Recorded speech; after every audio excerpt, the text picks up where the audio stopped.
Hi guys, कैसे हैं? उम्मीद है कि स्वस्थ होंगे। तो आज जो है हम क्लास 12 का बिजनेस स्टडीज़ का जो मोस्ट वीवीआई क्वेश्चन है, जो इस बार 2025 में जो पूछा जाएगा, उस क्वेश्चन को लेकर जो है हम आए हुए हैं।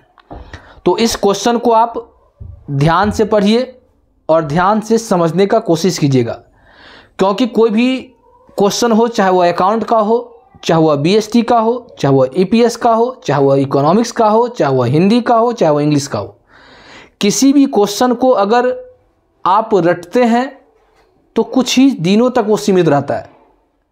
उसके बाद वह क्या होता है, उसको हम लोग भूल जाते हैं।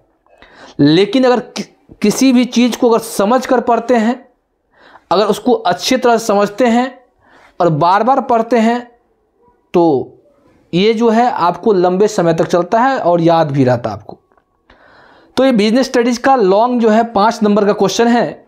नहीं तो इस क्वेश्चन को थोड़ा ध्यान दीजिए, प्रैक्टिस कीजिएगा, नहीं क्योंकि 5 नंबर क्वेश्चन आने वाला है। क्वेश्चन कहता है प्रबंध की परिभाषा दीजिए एवं इसकी विशेषता को बताइए। जब कभी भी क्वेश्चन 5 नंबर में होगा तो क्वेश्चन तो किसे कहते हैं होगा, और उसके साथ उसका विशेषता पूछेगा, लक्षण पूछ सकता है, गुण पूछ सकता है, बहुत पूछ सकता है, कुछ भी पूछ सकता है। लेकिन आप ध्यान देंगे कि उसमें 2 क्वेश्चन इंक्लूड रहता है हमेशा। तो अब कहता है कि प्रबंध की परिभाषा दीजिए। तो सिंपल सी बात, अगर एक वर्ड में अगर बोला जाए तो प्रबंध क्या है कि किसी दूसरे व्यक्ति से कार्य कराने की कला को प्रबंध कहते हैं।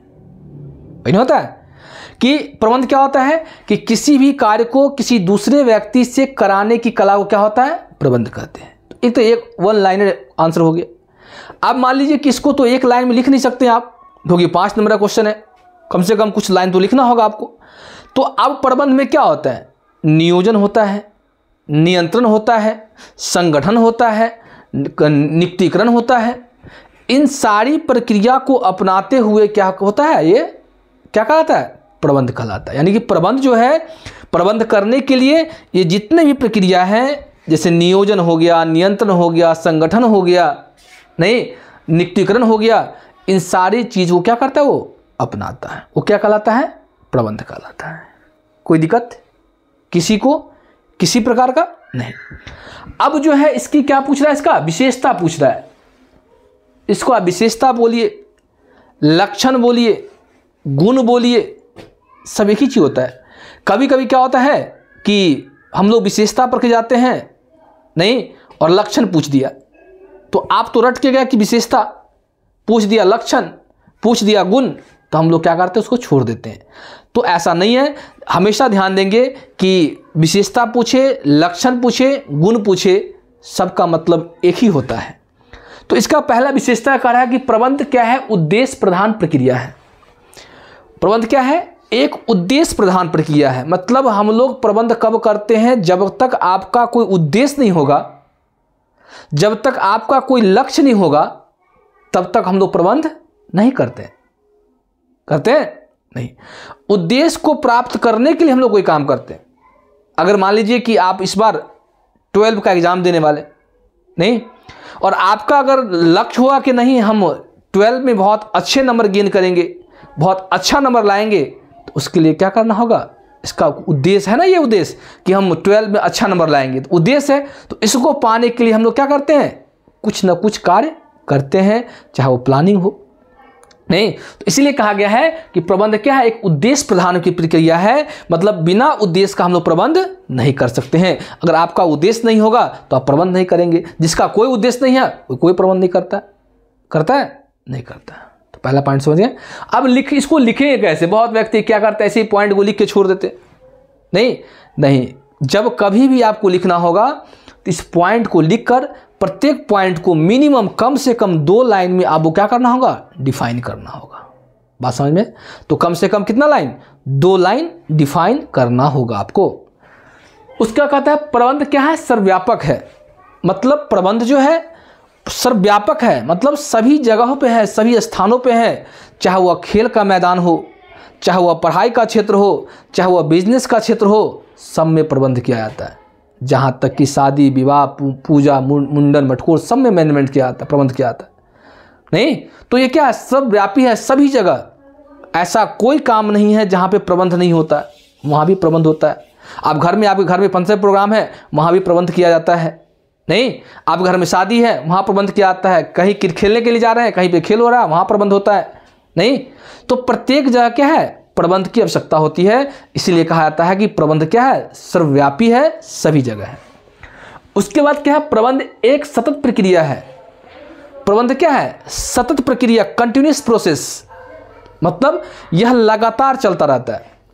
जैसे अभी कोई काम के लिए नियोजन किए, प्लानिंग किए, काम पूरा हुआ, काम खत्म हुआ, फिर प्लानिंग करते, मतलब यह लगातार चलता रहता है। जैसे आप सिंपल सी बात, आपके घर में अगर अभी सुबह में खाना खाए तो रात के लिए प्रबंध होता है, फिर रात में खाए फिर सुबह के लिए प्रबंध होता है, फिर सुबह में खाए फिर रात के लिए प्रबंध होता है। तो ये क्या है, ये कंटिन्यूस है, लगातार है, चलता रहता है, चलता रहता है। अभी आप लोग को पढ़ा रहे हैं, नहीं आप लोग पढ़ के जाएंगे फिर 12 को पढ़ाएंगे, नहीं पढ़ाएंगे, फिर वह 12 फिर पढ़ के जाएगा, फिर 12 को आएगा। नहीं तो ये क्या है, यह कंटिन्यूअस है, यह लगातार है, यह कंटिन्यूअस प्रक्रिया है, यह हमेशा क्या होता है, यह चलता रहता है। उसके कहता है प्रबंध एक सामूहिक क्रिया है। प्रबंध क्या है, सामूहिक क्रिया है। जब हम लोग प्रबंध करते हैं, मैनेजमेंट करते हैं तो ग्रुपिंग करते हैं, ग्रुप से करते हैं, जिसको हम लोग संगठन के माध्यम से कर सकते हैं। नहीं तो कोई भी काम करने के लिए सामूहिक, सब आदमी मिलकर, सामूहिक किसको कहा जाता है कि सब कुछ आदमी मिलकर किसी कार्य को करने के लिए जो भी योजना बनाया था उसको सामूहिक कहा जाता है। तो सामूहिक क्या होता है कि कुछ आदमी मिलकर किसी भी कार्य को करने के लिए, उस कार्य को पाने के लिए, उस उद्देश्य को पूरा करने के लिए आपस में बैठ के हम लोग जो निर्णय लेते हैं, जो डिसीजन लेते हैं, वह क्या कहलाता है, वह कहलाता है सामूहिक क्रिया। प्रबंध एक गतिशील कार्य है। गतिशील को डायनेमिक कहते हैं इंग्लिश में, डायनेमिक, गतिशील। मतलब प्रबंध जो है कि परिवर्तन, जैसे जैसे हम लोग परिवर्तित होते जा रहे हैं, जैसे जैसे परिवर्तन होता जा रहा है, वैसे वैसे उस स्थिति में परिवर्तित होता रहता है वो। नहीं जैसे मान लीजिए कि पहले कुछ और प्रबंध पहले कुछ और कर रहे थे, अभी कुछ और कर रहे हैं, आने वाला समय भी कुछ और होगा। तो गतिशील मतलब क्या होता है, समय के अनुसार परिवर्तन होना। जैसे इस समय के अनुकूल हम लोग क्या होते हैं, परिवर्तित होते हैं। कोई दिक्कत? तो उम्मीद है कि ये क्वेश्चन को आप अच्छे से समझे होंगे, अच्छे से लिखेंगे, और इसको सुनने के बाद, पढ़ने के बाद कोशिश करेंगे कि आप अपने हैंडराइटिंग में, अपने पेन से, अपने कॉपी में अगर लिखेंगे तो ज़्यादा बेटर होगा। क्योंकि सुना हुआ चीज़ अगर फिर उसको लिखते हैं तो ज़्यादा क्या होता है, माइंड में रहता है। कोई दिक्कत? तो ये क्वेश्चन निश्चित तौर पे है कि आएगा इस बार, नहीं 5 नंबर में, तो ध्यान देंगे। उसके बाद कहता है उपभोक्ता अधिकार। उपभोक्ता अधिकार से आप क्या समझते हैं, या क्वेश्चन पूछ सकता है ये, और मतलब यह है कि, और या तो ऐसे ही पूछ सकता है कि उपभोक्ता संरक्षण अधिनियम 1986 के धारा 6 के अनुसार उपभोक्ता के क्या करे, अधिकार को लिखिए। किसको लिखे, अधिकार। मतलब सबका अधिकार होता है। नहीं यहाँ पे उपभोक्ता के बारे में पूछ रहा है, क्योंकि हम लोग बिजनेस स्टडीज पढ़ रहे हैं। नहीं तो अधिकार तो सबको होता है, आपका भी अधिकार है, मेरा भी अधिकार है। नहीं अगर अधिकार अगर समझना है रियली में कि अधिकार क्या होता है, उसको अगर समझना है तो घर में छोटा सा बच्चा होगा, उस बच्चा से अधिकार समझिए, कि उस बच्चा से अधिकार सीखिए, वो आपको सिखाएगा कि अधिकार क्या होता है।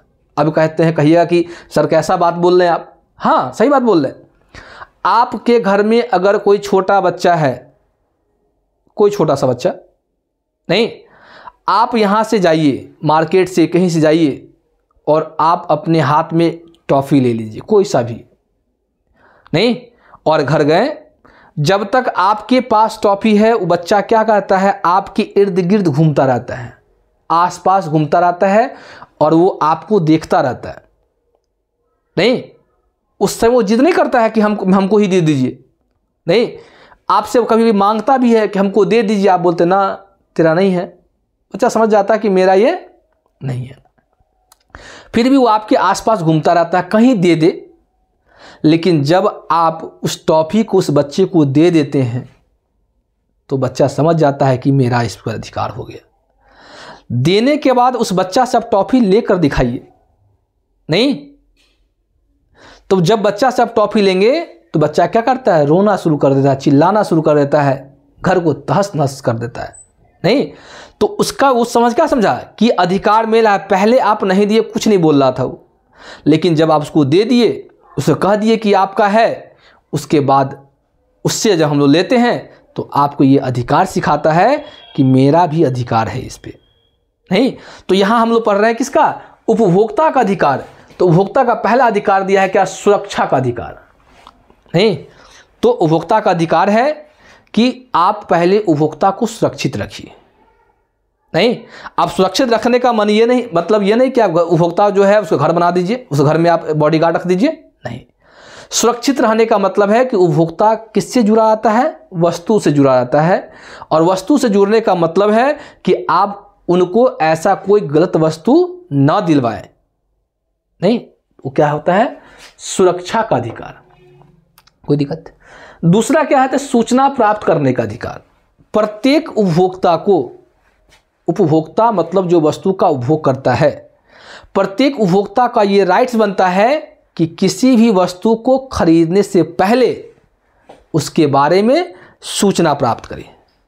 क्या करें, उसके बारे में सूचना प्राप्त करें, क्योंकि उसका अधिकार है। आप वस्तु लेंगे, उसके बारे में आप समझेंगे, जानेंगे कैसा है नहीं है, यह आपका अधिकार बनता है कि आप कोई भी वस्तु अगर खरीदते हैं तो उसके पहले आप उसके बारे में जान लीजिए, वस्तु कैसा है, नहीं उसका प्राइस क्या है, इसका साइड इफ़ेक्ट क्या है, ये पहले ये सूचना प्राप्त करने का अधिकार होता है। उसका कहा चुनने का अधिकार। चुनने का अधिकार मतलब क्या है कि अगर आप देखे होइएगा, कभी कभी आप कभी जाते हैं किसी दुकान में, खासकर क्लॉथ का शॉप में जो करने जाते हैं, शॉपिंग करने जाते हैं, कपड़ा खरीदने जाते हैं, तो देखते होइएगा आप जो दुकानदार है कितना निकाल लेता है। मॉर्निंग टाइम में जाइए, इवनिंग में जाइए, कभी भी जाते हैं, नाइट में जाइए, बहुत सारा कपड़ा निकाल लेता है और उसमें से आप एक चुनते हैं। नहीं 100 देखते हैं, एक चुनते हैं। और कभी कभी तो ऐसा भी होता है कि आप वो भी नहीं लेते। क्या क्या दुकानदार कभी बायप्रेस किया है आपको कि नहीं आपको लेना ही होगा? कभी किया है? कभी नहीं करेगा, क्योंकि आपका अधिकार है चुनने का। मेरा मन है कि आप जितना हमको दिखाएं, हमको उसमें से मन होगा तो लेंगे, नहीं मन होगा तो हम नहीं लेंगे। ये क्या होता है? चुनने का अधिकार। कोई दिक्कत नहीं। उसका कहता है शिकायत सुने जाने का अधिकार। शिकायत सुने जाने का अधिकार का मतलब ये हुआ कि हमसे, आपसे हम जो वस्तु खरीद कर ले गए हैं, उस वस्तु से हमें परेशानी है, उस वस्तु से हमको समस्या हुआ है, उस समस्या को आप सुनिए। नहीं तो क्या हुआ? सुनने का अधिकार। उसके बाद कहता है शिक्षा का अधिकार। अब मान लीजिए कि एक उपभोक्ता को यह बताया गया है कि आप शिक्षित रहिए। शिक्षित क्यों बोला? होने के लिए, इसलिए बोला शिक्षित होने के लिए कि अगर आप उपभोक्ता अगर हैं, अगर आप शिक्षित हैं तो आपको भी वस्तु खरीदने में परेशानी नहीं होगा और बेचने वाले को भी परेशानी नहीं होगा।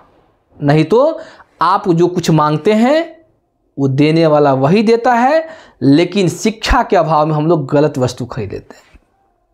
बात समझे? जैसे देख लीजिए, जैसे मान लीजिए सैंडो आता है, गंजी इसको बोलते हैं, रूपा का आता है ना, उसका डुप्लीकेट आता है रोपा का। अमूल गोल्ड का आता है अनिल गोल्ड। रिलैक्सो जो चप्पल होता है, स्लीपर होता है, रिलैक्सो का आता है फ्लैक्सो, आता है ना। अगर मान लीजिए जैसे फेयर लवली, हेना लवली, हेयर लवली, सब चीज़ वही रहता है, बस आपका कुछ स्पेलिंग की वजह से वह वस्तु जो प्रोडक्ट जो है डुप्लीकेट होता है। अगर आप शिक्षित रहिएगा तो आप पढ़ सकते हैं ना कि फेयर लवली लिखा है, कि हेयर लवली लिखा है, कि हेना लवली लिखा हुआ है। तो इसीलिए कहा गया है कि उपभोक्ता को क्या होना चाहिए? शिक्षित होना चाहिए। शिक्षित के होने से आप ये भी देख सकते हैं जो गुड्स, जो वस्तु आप परचेज कर रहे हैं उसका मैन्युफैक्चरिंग क्या है, उसका एक्सपायरी डेट क्या है। नहीं कोई दिक्कत? यहाँ तक कोई दिक्कत? तो आपको उपभोक्ता का अधिकार समझ में आ रहा है? कोई दिक्कत? अब देखिए कि उपभोक्ता का अगर किसी व्यक्ति का अधिकार होता है, उतना ही उसका क्या होता है? दायित्व होता है। क्या होता है? दायित्व होता है। कोई दिक्कत? क्या होता है, दायित्व होता है। जिसका जितना अधिकार होता है उतना उसका क्या होता है, दायित्व होता है। अब दायित्व में कहता है कि क्रय में जल्दीबाजी न करें। उपभोक्ता को कह रहा है, इसका दायित्व है कि आप खरीदते समय सावधानी से खरीदिए, धरफर में कोई वस्तु नहीं खरीदिए, जल्दीबाजी नहीं में कीजिए। कोई वस्तु खरीदने जाते हैं तो पहले प्लानिंग करके जाइए कि हम कोई वस्तु खरीदने जा रहे हैं तो इतना टाइम लगेगा तो लगेगा, कोई दिक्कत नहीं, लेकिन अच्छे से देख कर लेंगे। समझ में आया? उसको बोलते हैं क्रय में जल्दीबाजी ना करें। उसके बाद दूसरा कहता है कि रसीद व गारंटी या वारंटी कार्ड लेना ना भूले। जैसे मान लीजिए कि आप जहां से जो वस्तु परचेज कर रहे हैं, परचेज करने के बाद आपका या तो पेमेंट स्लिप देता होगा, या तो कोई वारंटी कार्ड होगा, या तो कोई गारंटी कार्ड होगा। तो इसको बोला कि आप जल्दीबाजी में खरीदे समय इसको नहीं भूले, इसलिए कि सपोज डेट अगर आप कोई चीज़ खरीदते हैं और उसका वारंटी बता रहा है कि आप इसको ले जाइए 1 साल तक, मगर कुछ होता तो डायरेक्ट रिप्लेसमेंट कर देंगे, और आप ले गए और वारंटी कार्ड रसीद या गारंटी कार्ड लेना भूल गए, आप नहीं ले गए, तो भविष्य में अगर वह वस्तु खराब होता है तो आपको न रिप्लेस किया जाएगा न उस पर कोई कार्रवाई किया जाएगा, क्योंकि आपके पास कोई प्रूफ नहीं है। इसलिए कहा जाता है कि परचेज करते समय ध्यान दें और गारंटी वारंटी कार्ड जो भी हो, रसीद हो, उसको लेना ना भूलें। उसका कहा गुणवत्ता से समझौता ना करें। गुणवत्ता समझौता करने का मतलब ये बता रहा है कि आप कोशिश कीजिए कि जितना से जितना हो सके उतना से अच्छे वस्तु का ही इस्तेमाल करें। नहीं, कोशिश कीजिए। अब ये नहीं कि हम ये कहेंगे कि आप ब्रांडेड ही लीजिए, नहीं, क्योंकि कोई भी व्यक्ति जो पैसा इन्वेस्ट करता है, कोई पैसा एक्सपेंस करता है, वो अपने कैपेसिटी के अनुसार करता है। आप मान लीजिए मेरे पास कैपेसिटी है ही नहीं कि हम ये 25 का मार्कर यूज करेंगे, नहीं, तो आप मार्कर यूज कीजिए किसका, 10 का ही मार्कर यूज कीजिए, 5 का ही मार्कर यूज कीजिए। लेकिन इसमें क्या अंतर होता है कि अगर 5 का मार्कर यूज करते हैं तो उसको मिटाने के लिए हमेशा क्या चाहिए, कोई जैसे डस्टर चाहिए, कुछ चाहिए, पानी लगा हुआ चाहिए, तब वो मिटेगा। साथ साथ उसके साथ साथ आपका हाथ भी कलर होता रहेगा, नहीं। उसके बाद ये क्या है कि इससे अगर लिखते हैं तो आप ऐसे करके मिटा सकते हैं, कोई दिक्कत नहीं, हाथ से आप मिटा सकते हैं, कोई दिक्कत नहीं है, लेकिन उससे मिटा नहीं सकते हैं। तो कहा गया है कि आप कोई वस्तु खरीदते हैं तो उसके गुणवत्ता में समझौता न करें। अगर आपको लग रहा है कि इससे अच्छा चीज़ है और आपके पास वो खरीदने की एबिलिटी है तो आप उससे में कोई समझौता ना करें। झूठे एवं भ्रामक विज्ञापन से बचें। बहुत सारा देखते हैं आप, ऐड देखते होइएगा, टीवी पे ऐड देखते हैं, नहीं, बहुत सारा पैम्पलेट लगा होता है, पोस्टर लगा होता है, बहुत सारा देखिए सोशल मीडिया पे, सोशल साइट पे आप देखते होइएगा कि रहता कुछ और है, दिखता कुछ और है, रहता कुछ और है, करता कुछ और है। तो कभी भी आप किसी भी झूठे भ्रामक जो प्रचार प्रसार होता है उससे आप बच कर रहें। नहीं, आप कभी भी खरीदने जाएं तो उसके पहले गुणवत्ता को देखें कि जो चीज़ हम लेने आए हैं, जो कलर लेने आए हैं, जो साइज़ लेने आए, क्या वह वही है या नहीं है। उसके बाद उपभोक्ता की सावधानी, और उपभोक्ता को दायित्व होता है कि उपभोक्ता हमेशा सावधान रहे। कहा भी गया है कि सतर्कता गई तो दुर्घटना हुई। अगर आप सतर्क नहीं रहेंगे तो आपके साथ कभी भी दुर्घटना हो सकता है। इसलिए आप हमेशा सतर्क रहिए, सावधानी से रहिए, नहीं, कोई भी वस्तु खरीदने से पहले जल्दीबाजी ना करें। ये क्या है, उपभोक्ता का दायित्व था। तो हम लोग आज 3 क्वेश्चन को पढ़े हैं। पहला, प्रबंध किसे कहते हैं उसकी विशेषता को बताइए, उपभोक्ता के अधिकार पढ़ें और उपभोक्ता का दायित्व पढ़ें। ये चीज़ हम लोग पढ़े हैं। अगर इस चीज़ को आप समझ पा रहे हैं तो इसको लिखिएगा, और जितना अभी लिखिएगा, जितना अभी प्रैक्टिस कीजिएगा उतना ज़्यादा अच्छा होगा। बात सुने, उतना ज़्यादा क्या होगा, उतना ज़्यादा अच्छा होगा। तो कोशिश करेंगे कि इसको आप पढ़ें, नहीं, इसको सुने, नहीं, और इस पर अमल करें, तो आने वाला समय आपका उज्जवल होगा। आपका भविष्य क्या है, ब्राइट में होगा, उज्जवल होगा। बस हम यही कहेंगे कि आप लास्ट से समय आ गया है, आप लोग जमकर मेहनत कीजिए, नहीं, क्योंकि दिसंबर ख़त्म, जनवरी 1 मंथ बचा हुआ है, फरवरी में आपका एग्ज़ाम होना तय है। इसलिए 1 महीना में मात्र 30 दिन की बात बोल रहे, 1 महीना नहीं, 30 दिन। 30 दिन अगर आप जमकर मेहनत करते हैं तो आपका रिजल्ट अच्छा होगा। कोई दिक्कत? तो आज इतना पढ़ेंगे, फिर हम लोग नेक्स्ट क्लास में नेक्स्ट वीडियो के साथ आएंगे, नेक्स्ट क्वेश्चन के साथ आएंगे। तो आज का क्लास हम यहीं पे एंड करते हैं। जय हिंद, जय भारत।